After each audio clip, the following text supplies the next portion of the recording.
Assalamualaikum warahmatullahi wabarakatuh. Nama saya Rafa Reza Utami dari kelas 12 MIPA 4. Di sini saya akan melakukan eksperimen penerapan reaksi redoks yang dapat ditemui di kehidupan sehari-hari. Reaksi redoks adalah reaksi yang mengalami dua peristiwa, yaitu reduksi dan oksidasi. Sedangkan tujuan penelitian ini adalah untuk membuktikan reaksi redoks, dan yang kedua mengamati proses terjadinya reaksi redoks. Konsep ini berdasarkan pada pelepasan dan pengikatan oksigen, penangkapan dan pelepasan elektron, serta penurunan bilangan oksidasi dan penaikan bilangan oksidasi. Alat dan bahan yang digunakan dalam eksperimen ini yang pertama ada face shield, lalu sarung tangan plastik, dan untuk percobaan yang pertama ada gelas kaca, lalu 350 ml air, betadine, lalu ada vitamin C. Sekarang yang kedua, ada gelas kaca yang kecil, paku yang bersih dan tidak berkarat, pemutih pakaian, lalu cuka dapur. Untuk percobaan pertama, kita memakai iodin dan ascorbic acid. Yang pertama kita tuangkan air ke dalam gelas kaca. Setelah itu, teteskan kurang lebih 15 tetes betadine.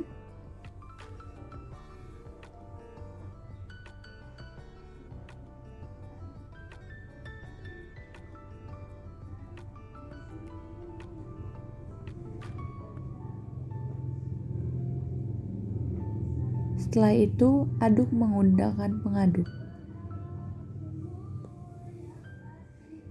Setelah tercampur rata dan air berubah menjadi warna coklat, tambahkan vitamin C ke dalam gelas kaca.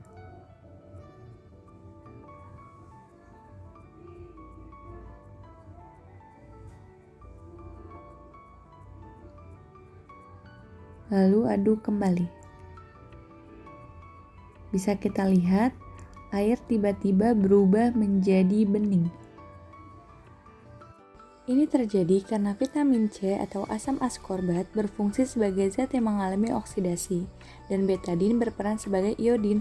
Selama larutan ini mengandung asam askorbat, iodin akan habis dengan cepat dan membentuk dehidroaskorbat, dan iodin membentuk iodida. Untuk percobaan yang kedua, sebaiknya kita menggunakan sarung tangan plastik, lalu menggunakan masker, dan menggunakan face shield agar lebih aman.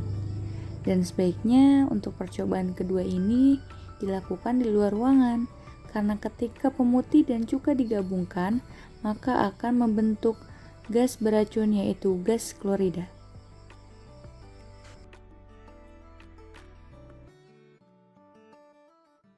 Jika sudah siap, mari kita menuju ke eksperimen yang kedua. Yang pertama-tama, kita tuangkan pemutih ke dalam gelas kaca. Secukupnya saja. Lalu setelah itu, kita tuangkan cuka 1:1 dengan pemutih tadi.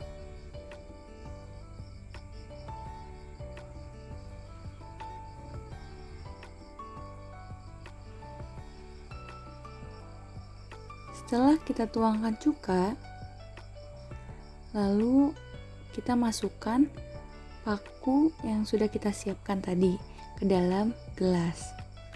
Lalu kita tunggu dan kita amati apa yang akan terjadi pada paku yang dimasukkan ke larutan cuka dan pemutih.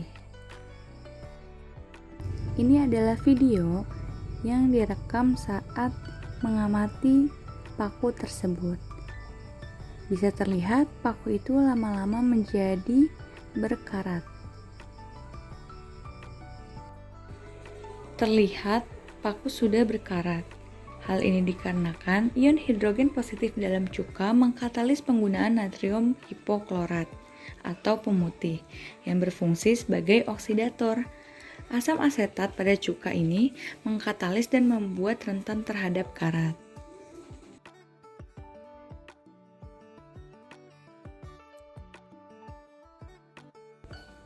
Pada percobaan pertama, asam askorbat sebagai reduktor karena asam askorbat mengalami reaksi oksidasi karena atom C dalam C6H8O6 atau asam askorbat mengalami kenaikan bilangan oksidasi dari 4/6 menjadi +1. Pada percobaan yang kedua, natrium hipoklorit atau pemutih bertindak sebagai oksidator karena natrium hipoklorit mengalami reaksi reduksi dan mengoksidasi paku besi, sehingga mengalami perkaratan dan penambahan asam asetat atau cuka sebagai katalis yang memberikan suasana asam pada larutan. Sekian eksperimen dari saya. Assalamualaikum warahmatullahi wabarakatuh.